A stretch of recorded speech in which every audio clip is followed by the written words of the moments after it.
Irmãos, vamos abrir a palavra de Deus no Evangelho de Lucas, capítulo 12. Vamos ler do versículo 22 até o 34. Lucas 12, 22 até 34. Estarei lendo na revista atualizada mesmo, até porque eu acho que eu sou meio presbiteriano demais. Eu não tenho muitas Bíblias que não sejam revista atualizada.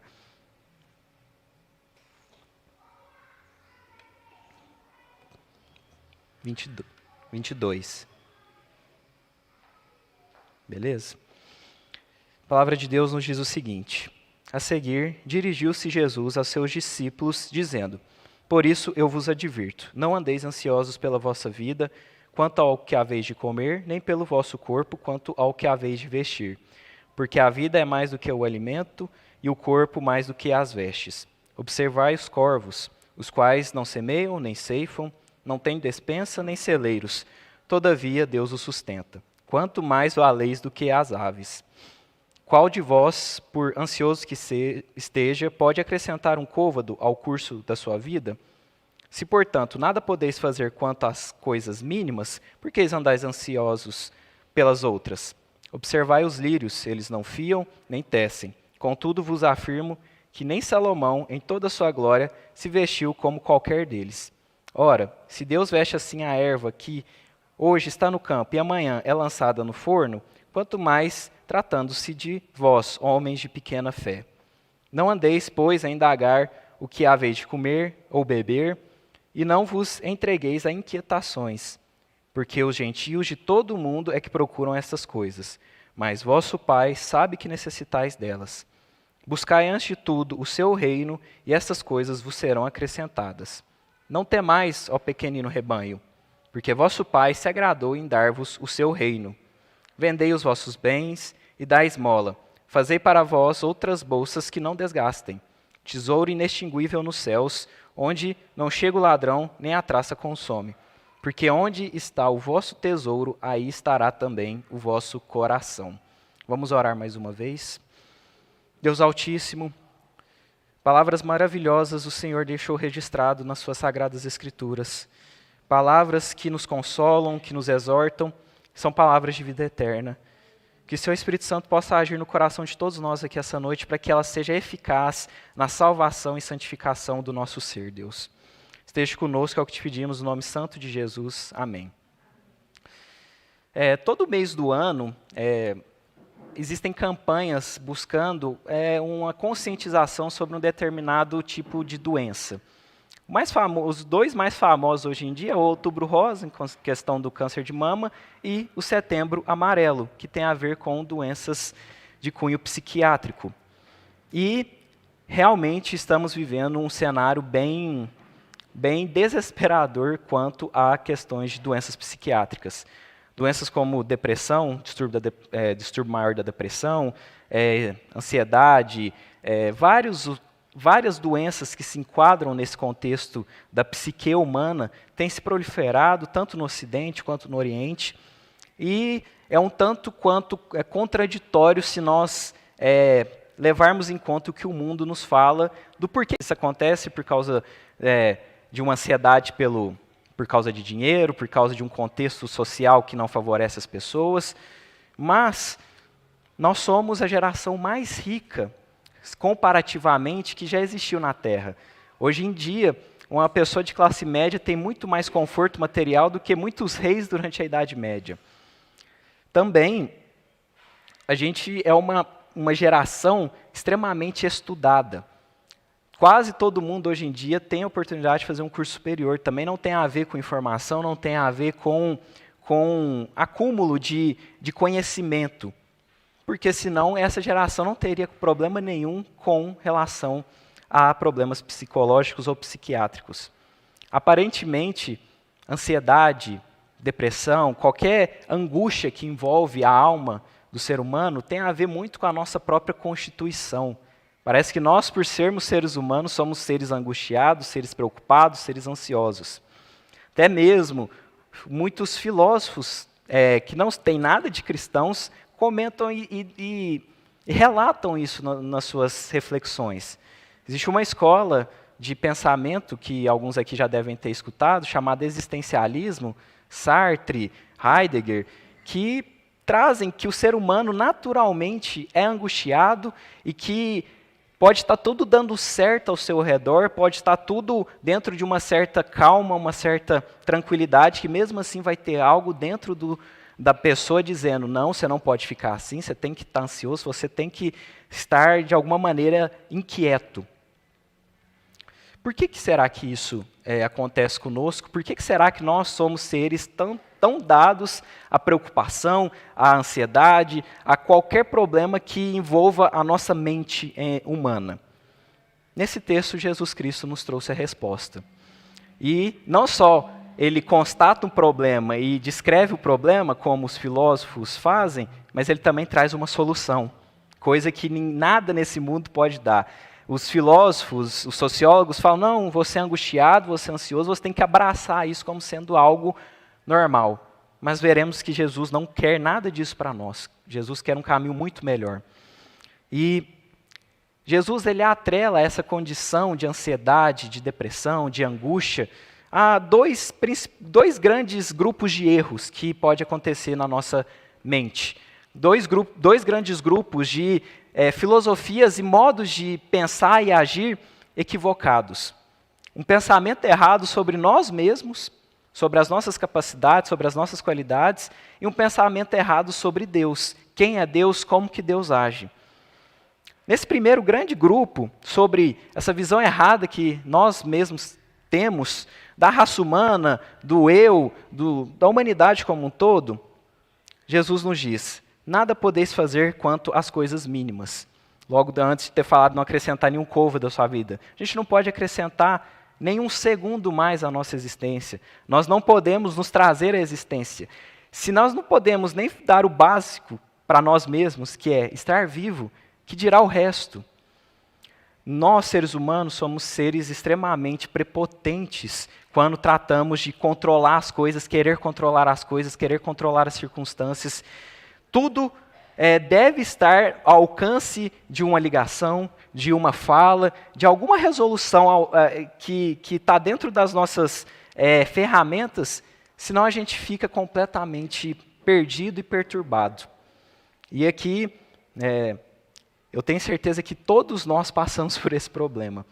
Quando eu estava preparando essa pregação, eu escutei a pregação do Sproul, e ele fala que nenhum outro mandamento de Deus ele quebrou tanto quanto esse.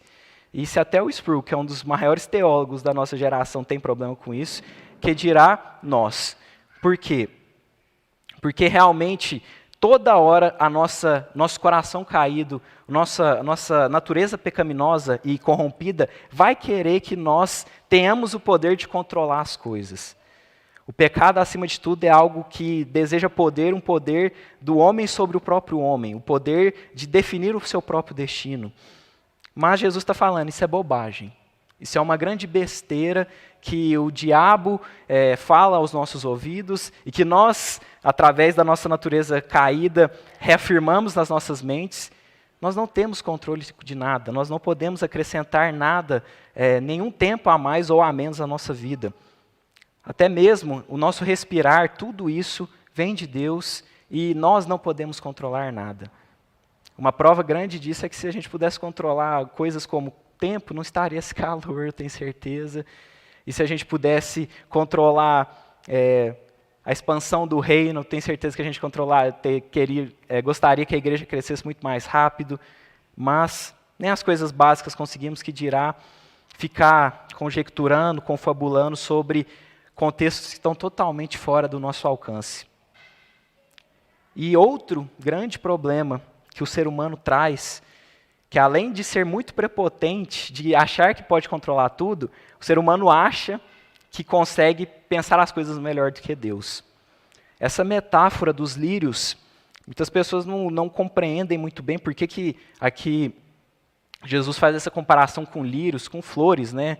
Provavelmente flores muito bonitas aqui, com Salomão, mas a grande ideia é que uma flor que é dada no campo, que aparece, que não tem muito ali cuidado, é muito mais bela do que todas as belezas criadas pelo ser humano, que aqui, no contexto judaico, é simbolizado por Salomão.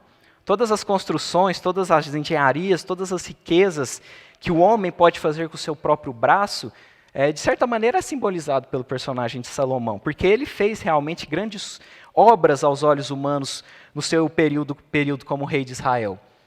Jesus aqui está falando, os lírios, que é uma obra de Deus, uma obra básica, pequena de Deus, é muito mais bela e muito mais formidável do que as melhores obras que nós podemos fazer com as nossas mãos. Por vezes nós aceitamos, eu realmente não consigo fazer as coisas, eu não consigo controlar tudo que está ao meu redor, mas eu acho que Deus poderia ter feito um pouquinho melhor aqui. Eu acho que Deus aqui deu uma escorregada, porque o jeito que eu estava pensando era melhor. E ele, como controla as situações, ele poderia sim ter feito de um jeito melhor. Tudo isso partindo dessa ideia extremamente equivocada que nós mesmos temos do ser humano como um todo. Às vezes apontando o dedo para o outro, às vezes aplicando esses erros às nossas vidas. Mas essa visão equivocada não restringe apenas a nós mesmos.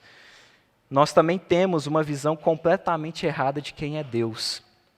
Essas ansiedades, essas angústias, esses problemas mentais têm uma raiz no não compreender completamente, ou compreender minimamente bem quem é o nosso Deus, quem é o nosso Senhor, quem é Jesus Cristo. Essa falta de conhecimento é simbolizada em duas afirmações aqui de Jesus.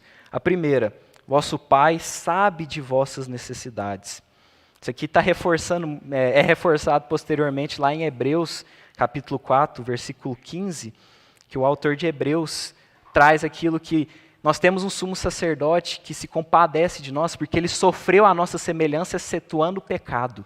Jesus Cristo, ele sofreu tudo o que nós sofremos nessa terra, com exceção da natureza pecaminosa. Muitas vezes nós colocamos Deus muito distante de nós, muito mais poderoso, muito mais além, e de certa maneira isso é verdade. Quando alguns teólogos falam que Deus é totalmente outro, isso tem um certo fundo de verdade. Contudo, não é totalmente outro a ponto de nós não podermos nos aproximar dele, sabendo que ele se compadece de nós. Quando nós criamos essas inquietações, essas ansiedades, essas angústias, nós não estamos com plena certeza de que Deus sabe o que a gente precisa. Quando a gente fica, nossa, meu trabalho, meu sustento, o meu dinheiro, como que vai ser e tal, aquela inquietação totalmente reprovada aqui por Jesus, a gente está falando, Deus, eu acho que você não está entendendo quão sério é meu problema. Eu acho que você não está entendendo quão crítica é a minha situação. Eu acho que você, por ser Deus, por ser Senhor do universo, por reinar sobre tudo, você não sabe o tanto que eu estou sofrendo aqui nesse momento. É isso que nós estamos falando no final das contas. Mas Jesus aqui quer nos reafirmar categoricamente, Deus é o nosso Pai, quer uma relação mais afetuosa, mais amorosa do que um Pai que sabe sim das nossas necessidades. Quando nós temos essa consciência de que Deus, Ele sabe sim o quanto nós estamos sofrendo, Deus sabe sim o quanto nós estamos padecendo, Deus sabe o que é sofrer pobreza, humilhação, vergonha e todo tipo de mazela que um ser humano pode passar nessa terra. Nós não criamos ansiedades, nós não criamos inquietações dentro de nós. E outro grande erro que está na nossa mente quando nós nos tornamos inquietos em relação a Deus é que nós subestimamos o amor que Deus tem por nós. Aqui, se a gente lê lá no versículo 22, ele está falando diretamente para os discípulos, aqueles que andavam próximo de Jesus, aqueles que eram chegados de Jesus. Nós somos chamados amigos de Deus depois que nós somos justificados. Tudo isso são títulos dados por nós para ressaltar nossa proximidade com Deus. Mas quando nós nos entregamos a essas inquietações, nós nos entregamos às ansiedades, nós não queremos reconhecer que tudo isso tem uma raiz em algo errado, a gente está falando, Deus, você não me ama o suficiente. Deus, você não tem um apreço por mim. Você não eu achava que o Senhor me amava, o Senhor tinha cuidado de mim, mas pelo que eu estou vendo aqui, o Senhor só me deixou à minha própria sorte, por isso que eu estou sofrendo. Isso aqui é reafirmado de uma maneira tão bela por Paulo, lá em Romanos, capítulo 8, que ele fala, tudo coopera para o bem daqueles que amam a Deus. Isso é algo que, principalmente nós evangélicos, falamos muito quando a pessoa está ansiosa e a gente não percebe a profundidade desse ensinamento. Tudo que acontece com nós, até mesmo aquelas coisas completamente horrorosas à primeira vista, de alguma maneira cooperam para o nosso bem. O autor de Hebreus também traz que essa cooperação às vezes é num tom de disciplina. Deus ele nos disciplina como um pai para que a gente perceba o nosso erro, para que nós percebamos aquilo que precisa ser tratado no nosso coração. Mas eu pergunto a vocês, e também me faço essa pergunta todos os dias, por que eu estou ansioso se tudo vai cooperar para o meu bem ao final? Mesmo que essa provação, mesmo que essa dificuldade, seja financeira, seja sentimental, seja familiar, se tudo isso é usado para um fim que é bom, por que eu estou sofrendo tanto? Por que eu estou me descabelando tanto em relação a essa situação? Por que parece que eu que tenho que resolver na força do meu próprio braço? É porque realmente nós não meditamos o necessário no amor de Deus por nós. O amor que não deixa a gente, às vezes, fazer coisas da maneira que dá na nossa própria cabeça, porque sabe que isso seria mal, isso levaria a uma total destruição nossa, mas algo que está visando principalmente o aperfeiçoamento da nossa salvação. O amor de Deus é acima de tudo para que nós possamos percorrer essa caminhada rumo à salvação definitiva e eterna.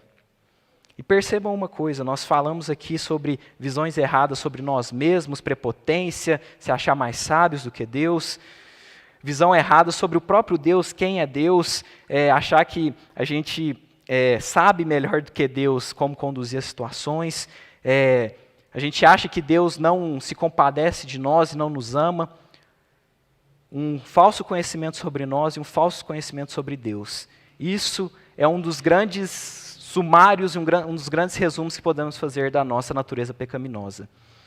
João Calvino fala que a religião verdadeira reside no conhecimento verdadeiro de Deus e no conhecimento verdadeiro de si mesmo. Quando nós não sabemos quem é o ser humano e não sabemos quem é Deus, ou inventamos uma figura totalmente errada de ser humano, inventamos uma figura completamente errada de Deus, nós estamos deixando aflorar completamente essa natureza caída, essa natureza corrompida, essa natureza que lá desde o Éden virou as costas para Deus. E muitas vezes, é algo que quem já me escutou pregar outras vezes sabe que eu enfatizo muito, é que o pecado não é meramente coisas externas. O pecado externo, inclusive, aqueles atos escandalosos que a gente vê muitas pessoas fazendo, aqueles pecados realmente provocam escândalo, eles têm um fundamento, uma raiz em algo interno, em algo que está dentro das vontades e dos desejos e dos amores das pessoas. O pecado reside principalmente em amar aquilo que não deve ser amado. Aqui, essa quebra que Lucas faz lá para o final do texto, muitas pessoas não entendem. Normalmente a gente lê Mateus antes de Lucas e tem um relato semelhante a esse ensinamento lá no livro de Mateus, no Sermão do Monte, só que lá não tem essa parte, né, não tem essa parte tão bem desenvolvida quanto Lucas faz, principalmente em relação a onde está o vosso coração, onde está o vosso tesouro, lá estará também o vosso coração. Quando nós demonstramos todos esses erros doutrinários, todas essas condutas que nos levam à ansiedade e à angústia, nós estamos demonstrando de maneira visível que nós não estamos amando a Deus, nós não estamos amando o Rei, nós estamos amando isso aqui, esse mundo caído, o pecado, a nossa natureza caída, nós estamos amando aquilo que Deus odeia. Toda vez que nós nos deixamos entregar essas angústias por coisas materiais, nós estamos falando que nós amamos mais o material do que o espiritual. Nós estamos colocando o nosso coração naquilo que vai ser consumido pela traça e que pode ser roubado de nós a qualquer momento. E quando nós entendemos o quão ruim, o quão mal são esses pensamentos de simplesmente me entregar uma inquietação, de me entregar uma ansiedade, nós entendemos por que é algo tão generalizado, por que é algo tão disseminado. Porque todos nós somos pecadores. Todos nós temos essa natureza caída, essa natureza corrompida. Até nós que já fomos regenerados ainda possuímos esse defunto, como Lutero traz, sendo carregado conosco, porque ainda não fomos plenamente santificados, ainda não fomos plenamente libertos da presença do pecado. Então, toda vez que passar pela nossa cabeça dessa questão de angústia, devemos lembrar, isso tudo é resultado do pecado. A angústia e pecado, falta de confiança em Deus, é pecado e está atrelado a essa natureza pecaminosa. E se a gente olha para o mundo, se a gente olha para uma cosmovisão, uma filosofia de vida totalmente secularizada, ou até mesmo de algumas religiões, a maneira de se livrar disso não é efetiva. Algumas pessoas falam que você nem deve se livrar dessa ansiedade, dessa angústia. Se a gente pegar as visões desses existencialistas que eu comentei, eles falam inclusive que aquele homem que é sábio, aquele homem que realmente é melhor, é aquele que abraça essa angústia. E trazem isso como se fosse a coisa mais linda do mundo, que a angústia deveria ser um fato que todo mundo aceitasse de uma maneira prazerosa. Que surgir do nada e ir para o nada é algo que deveria ser uma libertação para os seres humanos. É quase como o diabo sistematizando a sua própria filosofia, na minha opinião. Ou alternativas que sim falam, não, é ruim, é errado, mas faz tal coisa, faz assim, faça certas ações que você vai conseguir se livrar dessa angústia, dessa falta de propósito, dessa ansiedade. E se a gente olhar para o passado, várias filosofias, principalmente aquelas voltadas a uma nação, a alguma ideologia, normalmente faziam que a angústia fosse um pouco mais camuflada, porque o ser humano ele tem que estar sempre agindo por algo maior que ele. Só que agora, nessa pós-modernidade, onde nós reduzimos tudo a nós mesmos, ao individualismo extremado, o ser humano entra em completo desespero. O ser humano ele está contrariando a sua própria natureza. Lá em Eclesiastes fala que a eternidade foi colocada no coração do ser humano. Toda vez que a gente tenta negar essa eternidade, negar que haverá um julgamento, negar a existência de Deus, seja por palavras, seja por ações que trazem um Deus errado, trazem um Deus que não é amor, que não tem compaixão conosco, isso nos traz angústia. E quanto mais o pecado é aflorado, mais a angústia é aflorada também. Não à toa que a gente percebe uma relação muito clara que quanto mais uma sociedade vai se degradando, quanto mais uma sociedade vai se afastando da palavra de Deus, da vontade de Deus, mais nós vemos essas questões psicológicas aflorando e aparecendo. Por quê? O ser humano originalmente não foi feito para virar as costas para Deus e para abandonar essa questão da eternidade, a questão do Espírito. Então, como, você me pergunta, a gente pode se livrar disso tudo? Como que a gente pode cortar esse mal pela raiz e realmente provar dessa paz, de uma tranquilidade, de tirar esses problemas de vez da minha vida? Jesus nos responde: buscai o reino. Buscai antes de tudo, ou primeiramente, em ordem de importância, antes de tudo tem a ver, isso aqui é a prioridade da sua vida. Por que você está vivo? É por causa disso aqui. Buscar o reino. E todas as outras coisas estão ali na periferia, estão ali circundando esse objetivo principal, que é buscar o reino. E é uma coisa que muitas pessoas não meditam profundamente, e eu comecei a meditar mais nesse assunto do reino muito recentemente. Nós não entendemos as implicações do reino, o quão abrangente é essa ideia, o quão abrangente é esse evangelho do reino de Deus. Por quê? Não é meramente você deixar de fazer algo errado e agora fazer algo certo. Isso evoca muito mais uma ideia de livre-arbítrio, que existe um certo e o errado dentro de nós. Não é meramente isso. O reino de Deus é uma nova criação sendo inaugurada. Sabe o relato de Gênesis? Deus está fazendo de novo, só que de uma maneira diferente. Essa nova criação foi iniciada com a ressurreição de Jesus.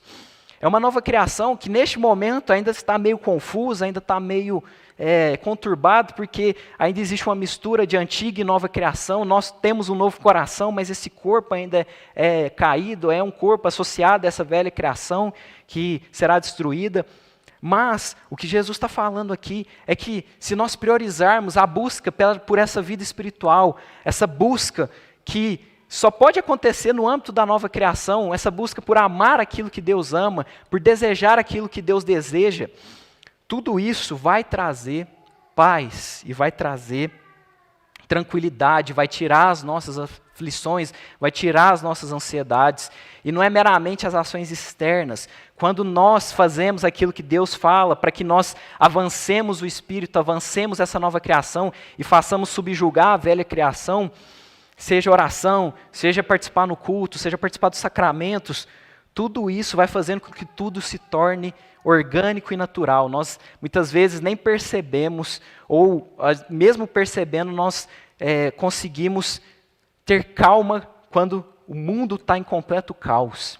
O mundo está sendo destruído ao nosso redor e o crente experimenta uma paz que, como o apóstolo Paulo fala, excede todo o entendimento. E no relato de Mateus ainda tem um traço, né? Porque aqui só está colocando, buscai o seu reino e todas as coisas vos serão acrescentadas. No relato de Mateus tem aquele, buscai o teu reino e a sua justiça. Isso aí é uma contradição da Bíblia? Será que algum dos evangelistas errou? Não, jamais. Sabemos que existem certos textos da Bíblia que são complicados, gente, eu admito. Mas, como o comentarista William Hendrickson traz, um ensinamento desse, ser falado por Jesus apenas uma vez no seu ministério terreno, seria um grande desperdício. Provavelmente isso aqui foi um ensinamento que Jesus tentou trazer à tona várias e várias vezes, e os discípulos, inclusive, não entenderam até a vinda do Espírito Santo.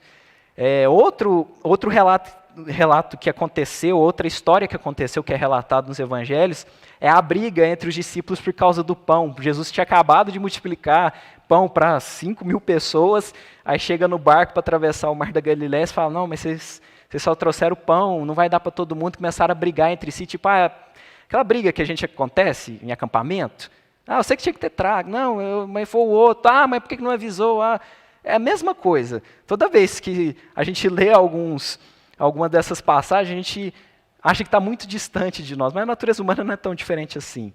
E Jesus, para cessar essa briga, ele fala, gente, eu acabei de multiplicar, vocês não entenderam ainda que o material não é para preocupar, que a alimentação, o trabalho, a vestimenta, as relações que a gente tem sociais, não é para preocupar com isso.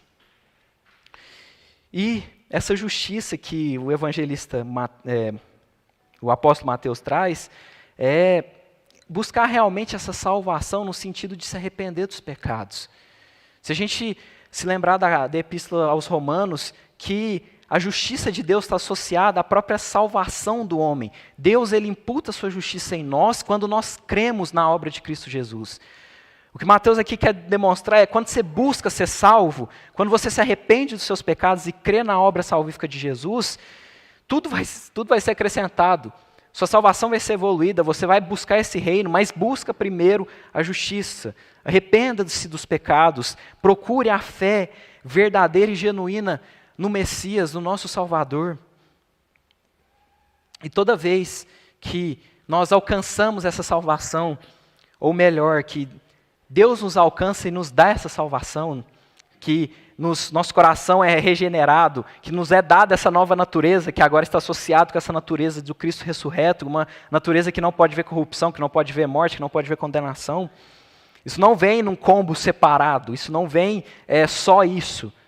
Jesus aqui está afirmando categoricamente que quando a gente adentra no seu reino, que quando o Pai se agradou de nos dar esse reino, todas as outras coisas que nós precisamos também vão nos ser acrescentadas, na medida correta, nem mais, nem menos. Nós não teremos nem um esbanjar de coisas materiais a ponto da gente se esquecer de Deus, nem o de menos que a gente poderia ser tentado a roubar ou fazer qualquer coisa que desonraria o nome de Deus. Quando nós somos tirados da condenação eterna, Deus fala que vai nos guardar durante todo esse percurso, até a nossa morte física ou até a volta do nosso Senhor Jesus. Isso é uma verdade que deve estar intimamente atrelada aos nossos corações. Toda vez que aparecer um pingo de ansiedade, lembremos, eu fui salvo, eu sou um filho de Deus, portanto eu vou ter tudo que eu preciso. É só eu ter calma e ter fé nesse Deus que não me envergonha de ser o meu Deus, não me envergonha de ser o meu Pai. E como então vem essas bênçãos materiais? Como que vem essa provisão divina? É o que muitas pessoas perguntam, e são perguntas listas, porque eu me faço essa pergunta várias vezes. Eu entendo que Deus, sim, Ele é soberano, que Ele quer o melhor, mas beleza, eu vou ficar parado, eu vou colocar um currículo para tal emprego, eu vou fazer tal curso, como que eu vou exercer isso na prática? E a confissão de fé de Westminster, ela traz que essa providência divina, ela pode vir de 2 meios. A confissão fala de 3, mas 2 aqui já é o suficiente para entender. Que é aquele meio ordinário. O que é o meio ordinário? É o meio natural das coisas. Você trabalha, portanto, você tem dinheiro. Você cultiva relacionamentos, portanto, você tem amigos, você tem uma família. Isso é o meio ordinário das coisas acontecer. E também do meio extraordinário. Deus ele pode falar, esquece as circunstâncias, eu vou fazer desse jeito, contrário a qualquer chance, contrário a qualquer expectativa humana. A gente aqui na Ebenezer pode falar com muita propriedade dos meios extraordinários de Deus. Porque nós vimos realmente coisas conspirando totalmente contra, mas Deus fala, não, mas eu quero que seja assim, e a circunstância natural não vai impedir. Mas, por vezes, essa provisão vem de maneiras naturais. O que eu quero dizer com isso de uma maneira bem clara e explícita? Isso aqui não é um chamado à preguiça, isso não é um chamado para largar o trabalho, isso aqui não é um chamado para negar assistência médica quando é necessário. Não, não é isso. Deus ele age através dessas coisas. E reconhecer graça, e reconhecer misericórdia nessas coisas é o que nos mostra que nós somos crentes verdadeiros. Porque o ímpio, aquele que não crê em Jesus como Salvador, ele vai olhar aquilo e vai achar que é o próprio dinheiro, que é a própria influência, ou é a influência de um terceiro. Nós não, a gente vai falar, glória a Deus por sua vida, porque Deus usou da sua vida para guardar a minha. E aqui entra um ponto que eu gostaria de comentar também, que é uma certa, na minha opinião, uma falta de tato de alguns pregadores na hora de tratar de ansiedade, de depressão, que é reduzir tudo a uma esfera espiritual e não entender que esse pecado de não confiar em Deus pode ter uma repercussão física que requer um tratamento físico. Uma vez eu estava conversando com um colega de faculdade, eu comentei com ele, se um alcoólatra se converte e ele está lutando contra esse pecado, você vai negar os remédios para melhorar a função hepática dele, para melhorar todo o funcionamento dele? O pecado de alcoolismo levou a danos físicos. O pecado dele levou ao corpo dele se deteriorar de uma maneira mais rápida e mais intensa. A ansiedade também tem efeitos orgânicos no nosso cérebro. A medicina já trata isso hoje como um fato consolidado. Então, negar o tratamento psiquiátrico, por vezes, não é questão de fé, mas Deus está dando providência a nós de uma maneira muito especial hoje. E a grande diferença do crente para o mundo é que o mundo vai reduzir tudo a essa esfera mecânica, essa esfera corporal, essa esfera externa. O crente vai falar, você pode fazer o que for. Se você não tratar a raiz do problema que é o pecado, você vai ficar tomando remédio, você vai ficar pulando de filosofia em filosofia, de pensamento em pensamento, você não vai achar solução.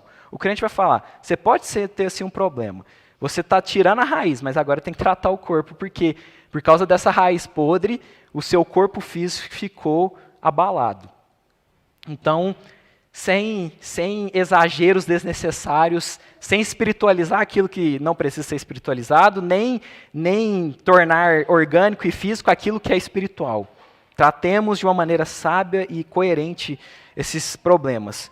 É difícil, eu sei, porque a gente está lidando ali numa fronteira muito fina.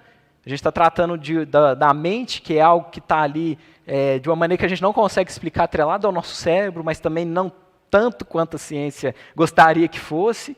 Mas o Espírito Santo nos dá sabedoria para que a gente trate caso a caso, sem esses exageros toscos e simplistas. E para uma conclusão, partindo já para a conclusão, eu gostaria de ressaltar algumas verdades e fazer algumas perguntas para vocês e fazer também essas perguntas para mim. Uma coisa muito importante de nós sempre ressaltarmos essa é uma mensagem apenas para os discípulos de Deus. Somente aquele que creu em Cristo Jesus como único e suficiente Senhor e Salvador da sua vida pode pegar essas verdades para si. O mundo não tem a paz de Deus. Jesus, quando ora na sua oração sacerdotal, relatado lá no Evangelho de João, ele fala que a paz ele dá para os seus discípulos, ele não dá para o mundo. Então não adianta nada fingir que está tudo bem, sendo que você não crê em Cristo Jesus, não bota nele a sua segurança e a sua fé para a salvação. Se porventura algum de nós aqui essa noite não crê que Jesus Cristo é o Messias, eu convido a orar e entregar a sua vida para Ele. Se arrepender dos pecados, porque aí sim você poderá experimentar o que está relatado nesse texto. Esse Deus é um Deus dos seus filhos e nós só somos filhos porque fomos comprados pelo sangue de Jesus. Se nós não temos fé nessa obra, não podemos ter as consolações do Evangelho. O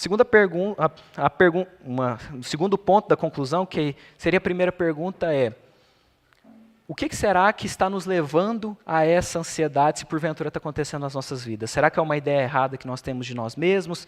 Será que é uma ideia errada que nós temos de Deus? Será que é uma ideia equivocada sobre o que é o reino, o que é a salvação? Cada um aqui, eu creio que tem o Espírito Santo e ele conduzirá o coração de cada um aqui para essa reflexão.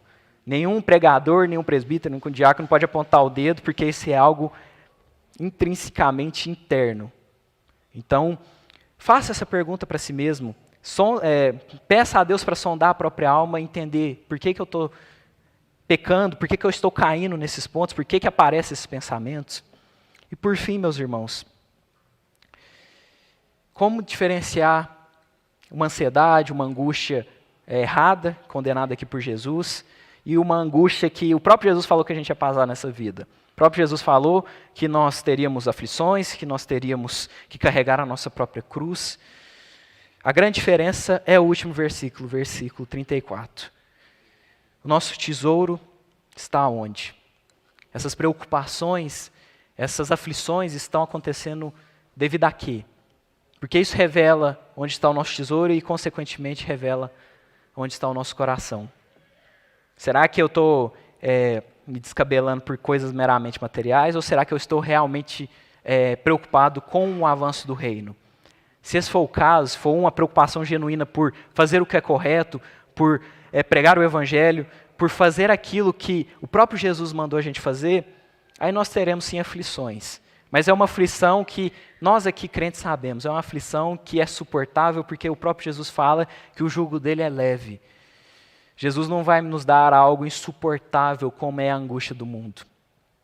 E novamente, orem e busquemos o guiar do Espírito Santo para saber onde está o nosso tesouro e, consequentemente, onde está o nosso coração. Se nós temos o nosso coração no reino dos céus, eu tenho certeza que essas palavras não foram em vão e todas as coisas nos serão acrescentadas para a honra e glória do nosso Senhor e Salvador Jesus. Amém? Vamos orar mais uma vez, encerrando a pregação, e teremos mais um louvor.